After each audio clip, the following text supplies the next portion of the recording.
You're listening to Bro Down Podcast all fucking day. Oh, yeah. Hey everybody, welcome back to the Bro Down Podcast. I'm Andy Smith. And I'm Tim Fulton. And this is Fight Fan Weekly. Fight Fan Weekly. All right.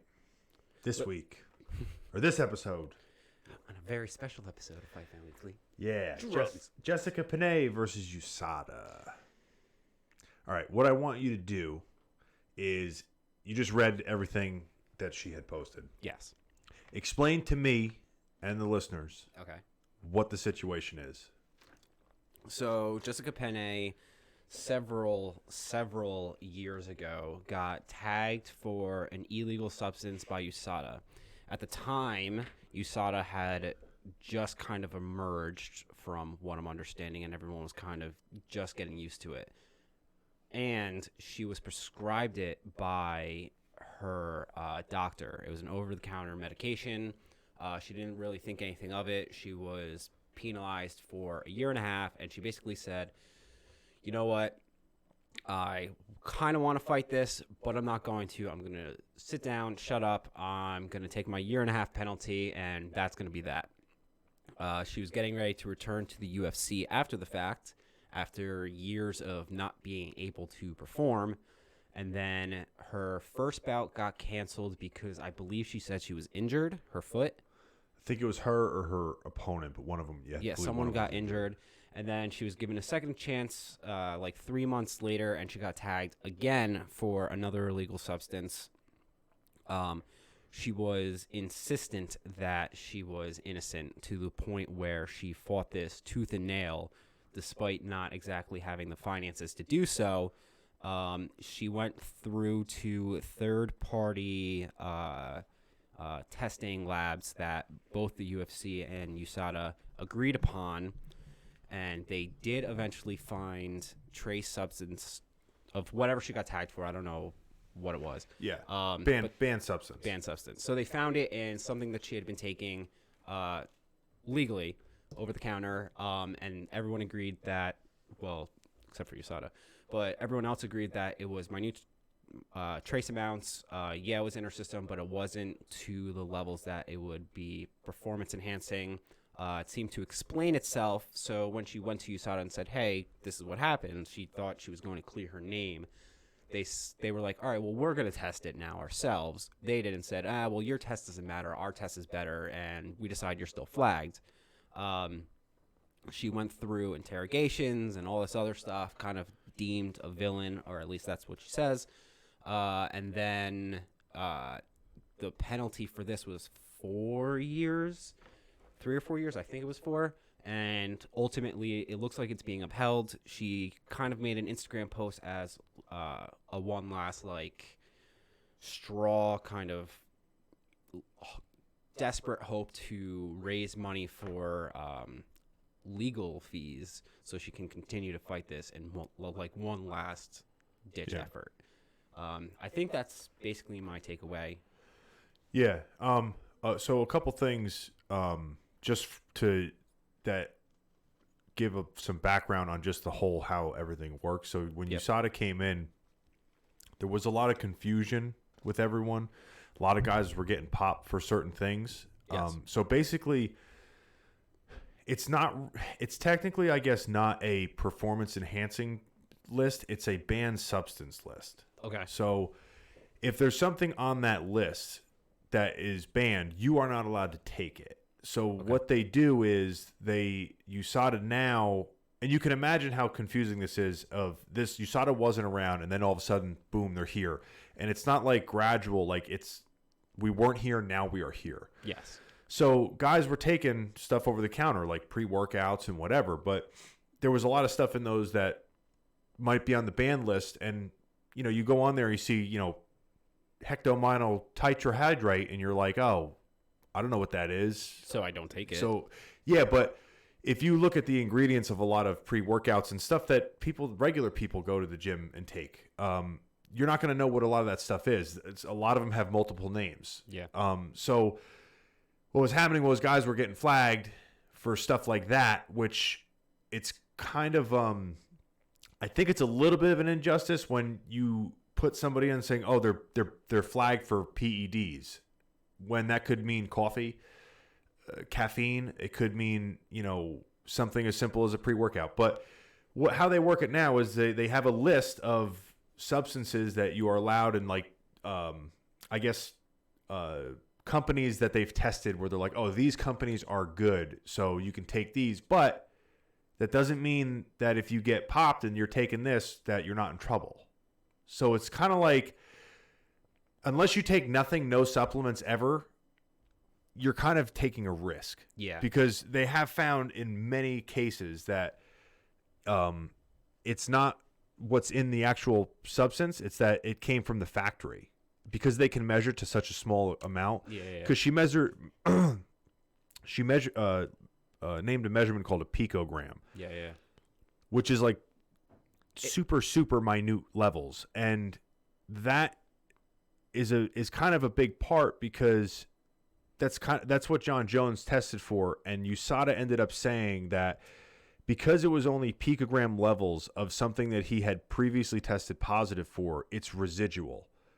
So he didn't take any since the first time he was popped. It's just we can measure it at such a small amount that thing that he took 4 years ago is still in his system. Yeah. To that level.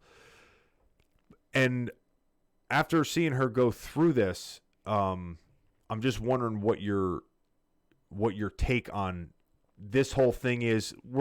Let's attack it from both ways. Let's attack it from, we'll say that everything that she's saying, she's being 100% honest about, and then we can attack it from the other way too. Okay, so we've talked about PEDs numerous times, so you clearly know what my standpoint is on that in general.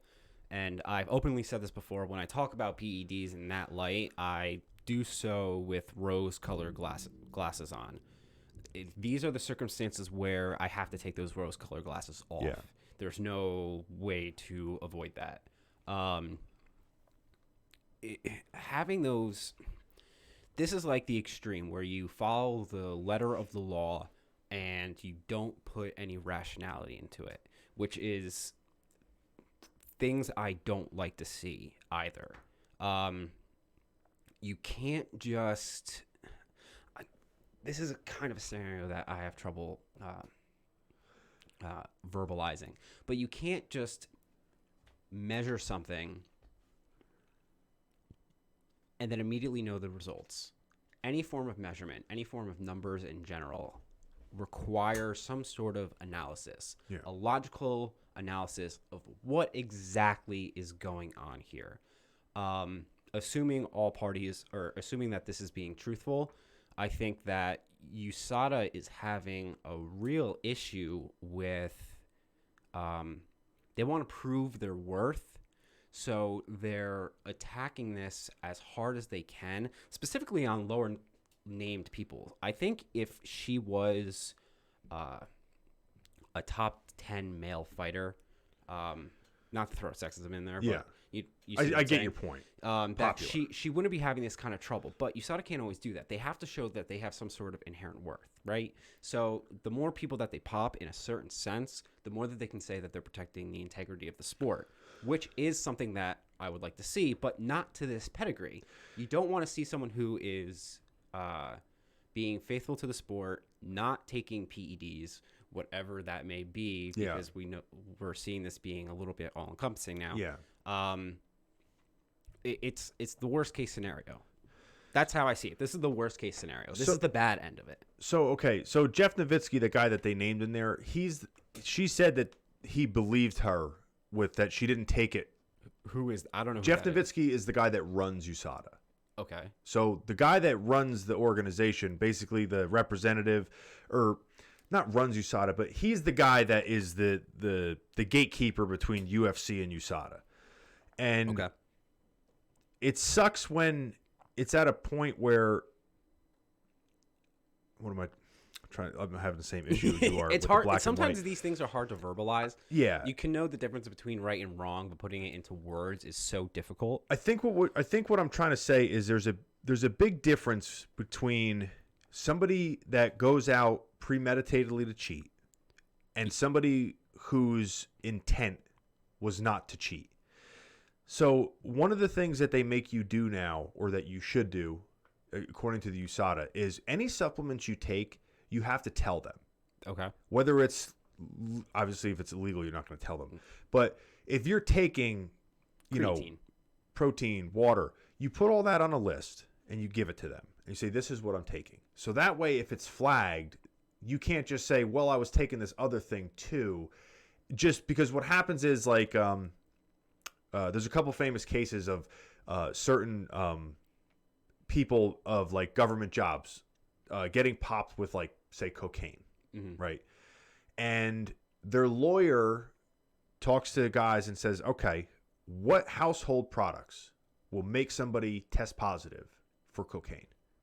And then they're like, oh, green tea, this brand green tea, for whatever reason, when you drink a lot of it, you will test positive for cocaine sometimes. So then what do? Fill his house with that green tea and say that he drinks it all the time.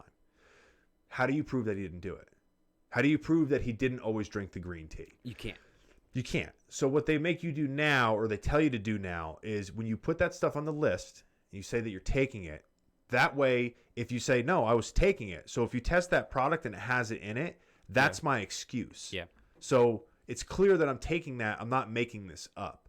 So I have more of a problem when it's more than apparent that the person was not trying to cheat and they punish them, as opposed to the guy knowingly, premeditatedly knew what he was doing and cheated. That, to me, it's just different.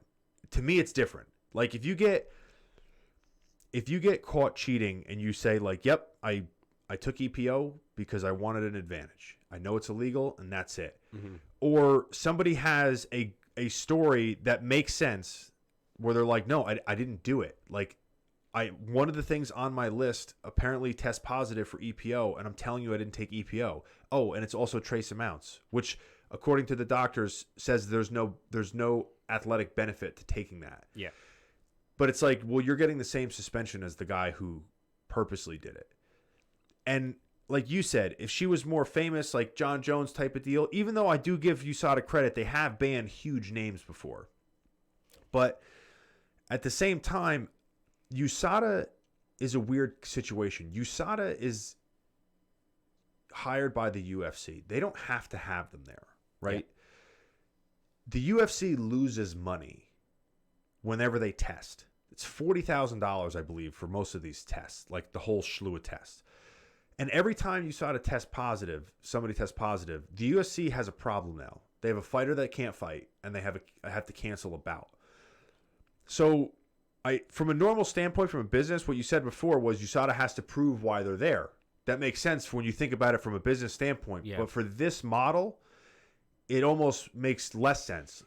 Because if they were popping people every day, the UFC would be like, we don't even need to have them here. We're doing this to try to clean up the sport. But if this continues on this road, we're going to be out of business. Yeah. So, you know what I mean? It's almost like it's got to be a little ebb and flow. I'm just putting that out there, whereas that's fair. How that's it works. So, when you were saying like the person that was famous would get away with it as opposed to this person, the other thing that sucks with this is that Jessica Penne is basically like a paycheck to paycheck, I guess if you would call it, type of fighter, as opposed to somebody like a Nate Diaz or a Conor McGregor, where they can fight once every 2 years and they don't have to work. She's basically making ends meet or a salary based on her fight. So she talks about when she was banned the original time, she was dead broke. Yeah. She has no money. And fighting is one of those, you put all your chips in one basket. So, excuse me, when she finally thought she was coming back, and then she got flagged again, she spends all this money that she doesn't have, and then it doesn't work out for her. And now it's almost like nobody's going to remember her 2 years. Yeah. She's just going to get tossed out to the side, and it's going to be another sad story, and they'll do a 30 for 30 on her in 10 years. Yeah. And that's what sucks. To me as a fan, that sucks. Yeah, no, it's a huge injustice. It's not fair. No. It's 1,000% not fair. And that's why when it comes to swinging the hammer on the PEDs, and I can't even say I think it for guys that admit that they cheated, because I think that everyone fucks up because they can get to a point so deep in something that they're not thinking clearly. But especially for something like this, it's like you're going to suspend her for 4 years when there's a lot of questionable information here, because that's what it says in the book. Yeah, that's what bothers me. That's the thing that bothers me the most, that when people go by the letter of the law without following, not that this is a law, though, not a nationwide law, it's USADA law, Yeah. which does affect these people. When they go by the letter of the law without putting any logical thought into it, like without really thinking things through. A quick analogy for you, because it's something that pisses me off to this day. Okay. I lost my license once, so I had to go down to the DMV and prove who I was, basically. Yeah. And I had you have to have those 6 points, and one of the things you can use as a point is your debit card. Yeah. And you also have to prove your address. So I had a debit card to prove for one of my points, and I had a bank statement to prove my address. Both were from the same bank. My bank statement said Timothy Paul Fulton. My debit card said Timothy P. Fulton. I was not allowed to use my debit card because it was not the same as my license. My name is Timothy Paul Fulton. Yeah. My debit card is Timothy P. Fulton. This man really thought I somehow rigged up a fake debit card for the sole purpose. Says it in the book. Says it in the book. So that's the type of thing when logic loses all.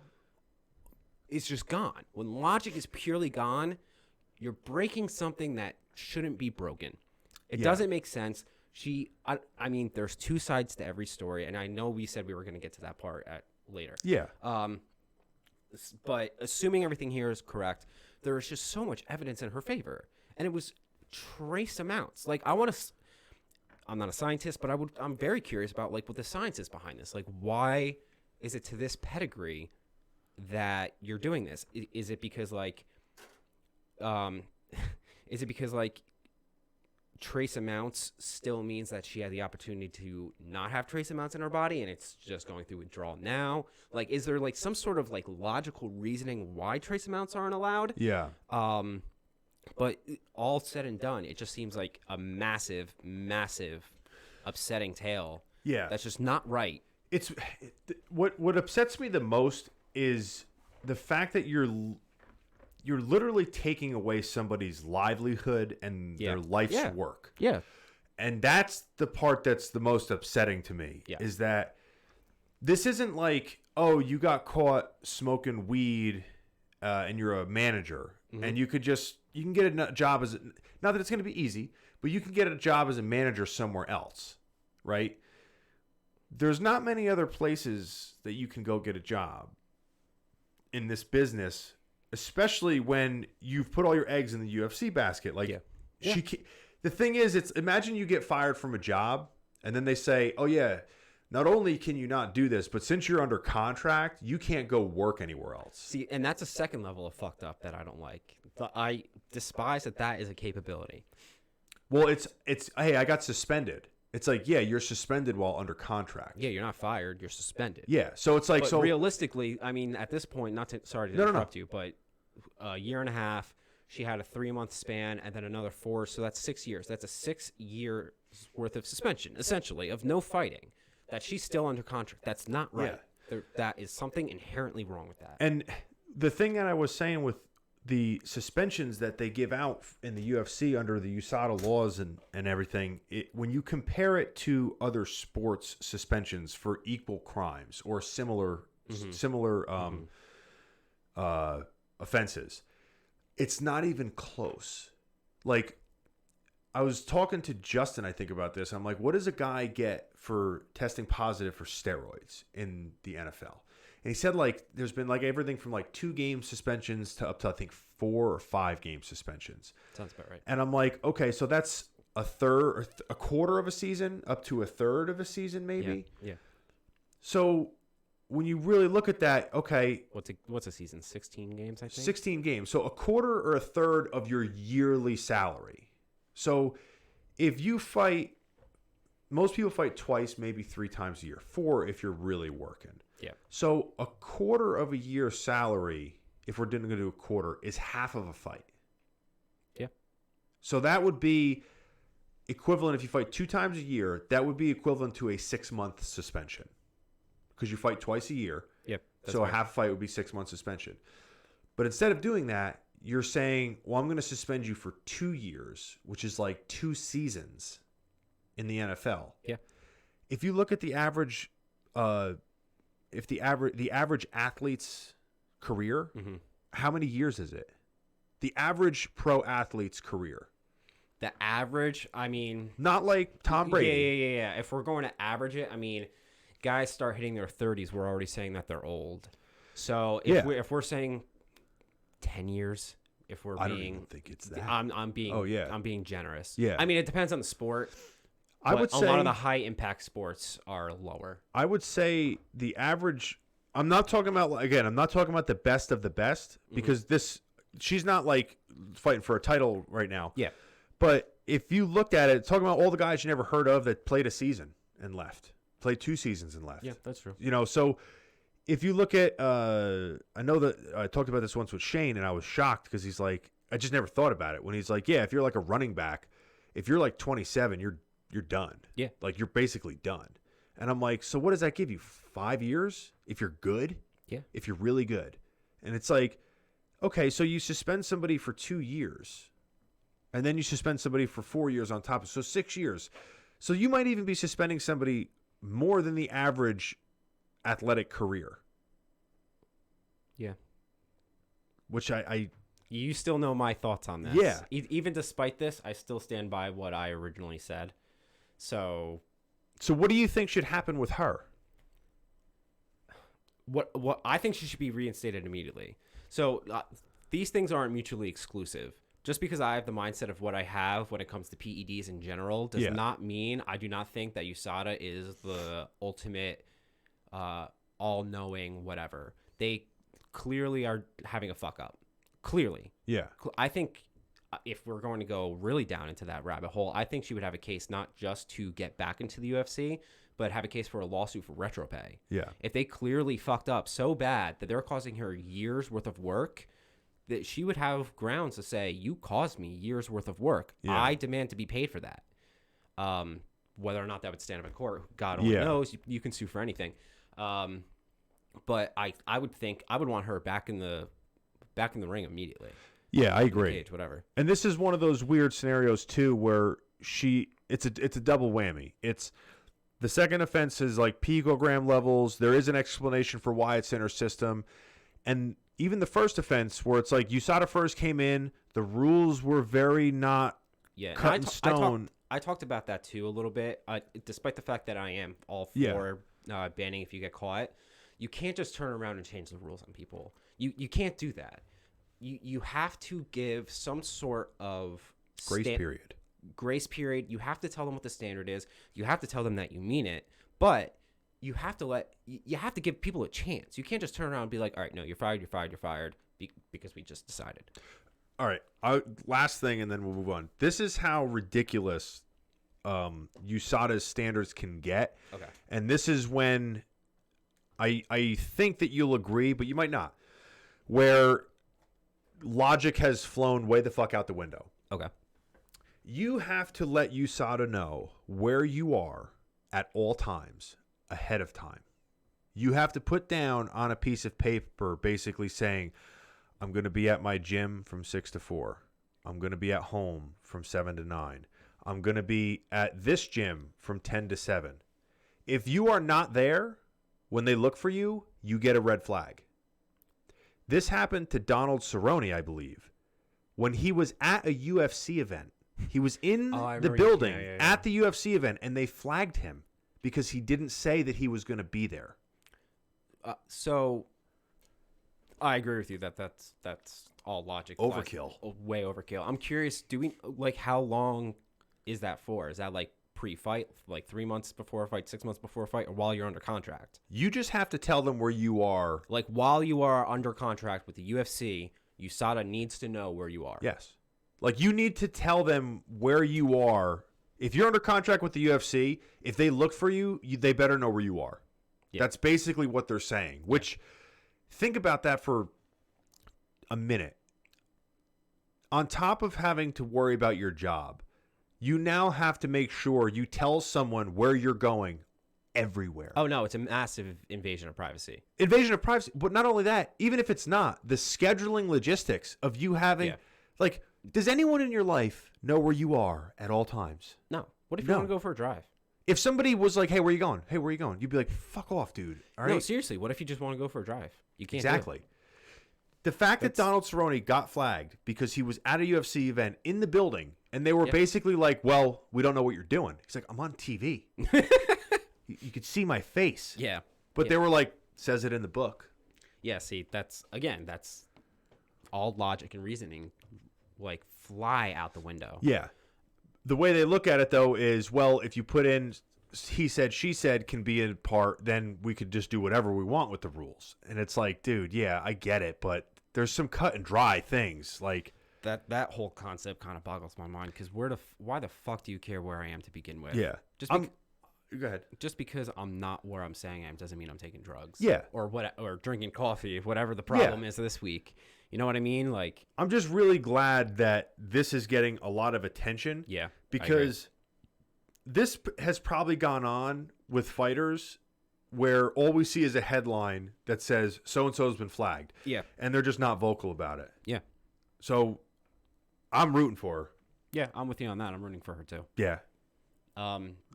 Flipping the coin, and we're saying that was 100% believable. I'm by no stretch of the imagination saying that she is lying. Yeah. Not even like remotely. So where the fuck was I going? I don't know. Something about hating women. There are two sides of a coin. All I'm saying is that sometimes people have the ability to exaggerate or omit. So we don't know 100% of exactly what's going on. We see this one side. I do believe she's truthful. I don't see, there's so much just raw emotion into what she wrote and so much detail. Yeah. Like, when people lie, they don't go into that level of detail with such minute specifics. And everything seems to flow. Yeah. There's no rambling. Yeah. There's none of that. There's no gap in logic for her. No. So it doesn't make sense why. Like you said, I'm rooting for her. Yeah. The whole thing's a tragedy. It sucks. It's the worst case scenario. I hate it. I hate it. Yeah, it's terrible. So that was the now that we're all bummed out. We're bummed out now. Way to bring us down, Andy.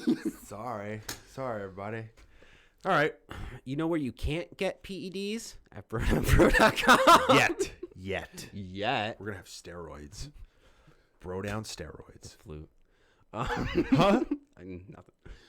So go to brodownpro.com and see all the stuff that will help you with your workout without tainting your blood, such as cool workout gear, t-shirts, hoodies, backpacks. We have some new cool shit coming to you guys soon. Work socks.